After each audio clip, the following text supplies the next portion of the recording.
Assalamualaikum warahmatullahi wabarakatuh. Nama saya Nur Sayyidah Nafisah binti Muhammad Faizal daripada unit BM2. Pada hari ini, saya akan membentangkan tentang penguasaan literasi yang merangkumi konsep literasi, fasa literasi membaca, fasa literasi menulis, faktor serta halangan dan juga aplikasi dalam bilik darjah. Yang pertama sekali, mari kita kenali apa itu konsep literasi. Literasi merupakan keupayaan membaca, menulis dan juga memahami maklumat secara berkesan. Namun, literasi tidak terhad kepada kemahiran asas 3M iaitu membaca, menulis dan mengira sahaja. Literasi juga merangkumi keupayaan berfikir, mentafsir makna serta menilai maklumat secara kritis. Individu yang literat bukan sekadar mampu membaca dengan lancar, tetapi boleh memahami kandungan, membuat pertimbangan rasional dan mengaplikasikan ilmu dalam kehidupan seharian. Dalam era moden ini, literasi turut melibatkan literasi digital, literasi maklumat dan literasi media yang sangat penting dalam dunia pendidikan pada masa kini. Jadi, mari kita belajar apa itu fasa literasi membaca. Penguasaan literasi membaca terbahagi kepada 3 fasa utama iaitu fasa prabacaan, fasa bacaan mekanis dan juga fasa bacaan mentalis. Bagi fasa pertama iaitu fasa prabacaan. Fasa ini memberi fokus kepada kesediaan input deria seperti visual dan auditori. Murid perlulah mengenal bentuk huruf, bunyi dan arah bacaan terlebih dahulu sebelum mampu membaca dengan baik. Pada fasa yang kedua pula iaitu fasa bacaan mekanis, murid membaca dengan suara yang jelas, sebutan dan intonasi yang betul. Proses ini melibatkan penyahkodan iaitu menukar lambang tulisan kepada bunyi suara. Namun perlu diberi perhatian bahawa murid mungkin boleh membaca dengan lancar tetapi belum tentu memahami makna ayat atau perkataan yang dibaca oleh murid. Fasa yang ketiga dan terakhir iaitu fasa bacaan mentalis. Ini merupakan bacaan senyap yang melibatkan proses kognitif yang lebih tinggi. Murid mula membuat inferens, menganalisis kandungan dan juga memahami emosi dalam teks. Matlamat fasa ini adalah untuk mendapatkan maklumat dan juga hiburan daripada teks yang dibaca. Seterusnya, mari kita kenali apa itu fasa literasi menulis. Literasi menulis juga mempunyai 3 fasa iaitu fasa pra-menulis, fasa tulisan mekanis dan juga fasa pelahiran. Yang pertama iaitu fasa pra-menulis. Fasa ini menekankan kesediaan fizikal dan juga motor halus murid. Aktiviti seperti origami, bermain doh dan juga surih pasir dapat membantu murid mengawal koordinasi mata dan tangan serta kawalan ototnya, dirinya sendiri. Fasa yang kedua merupakan fasa tulisan mekanis.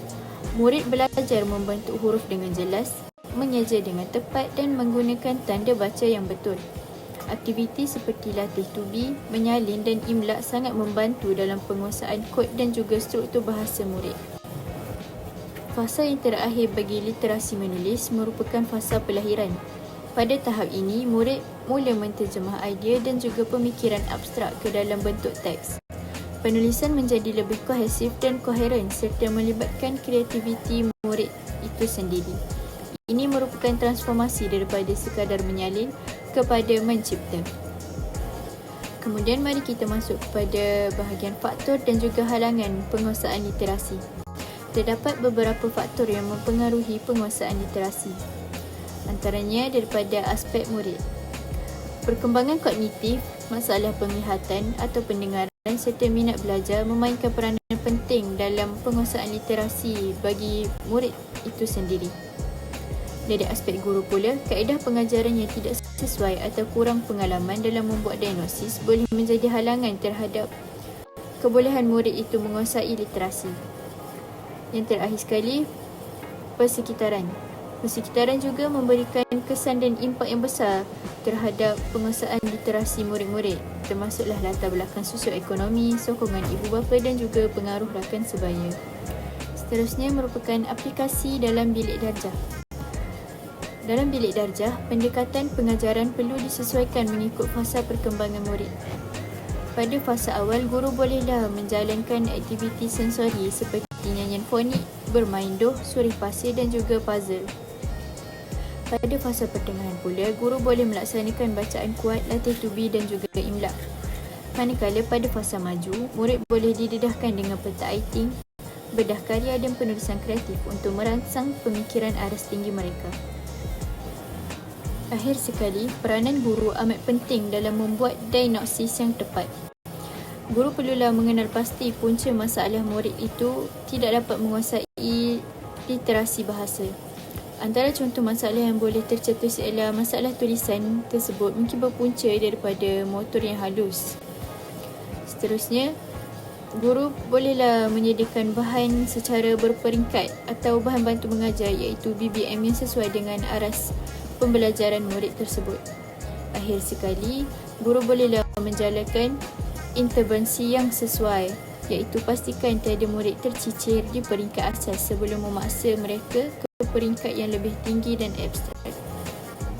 Kesimpulannya, literasi merupakan asas utama dalam pendidikan dan pembelajaran sepanjang hayat. Penguasaan literasi tidak berlaku secara serta-merta tetapi melalui beberapa fasa perkembangan yang sistematik dalam membaca dan juga menulis. Oleh itu, guru perlu memahami setiap tahap perkembangan murid, mengenal pasti faktor yang mempengaruhi pembelajaran serta melaksanakan intervensi yang bersesuaian. Dengan pendekatan yang tepat dan sokongan berterusan, murid bukan sahaja mampu membaca dan menulis dengan baik, malah dapat berfikir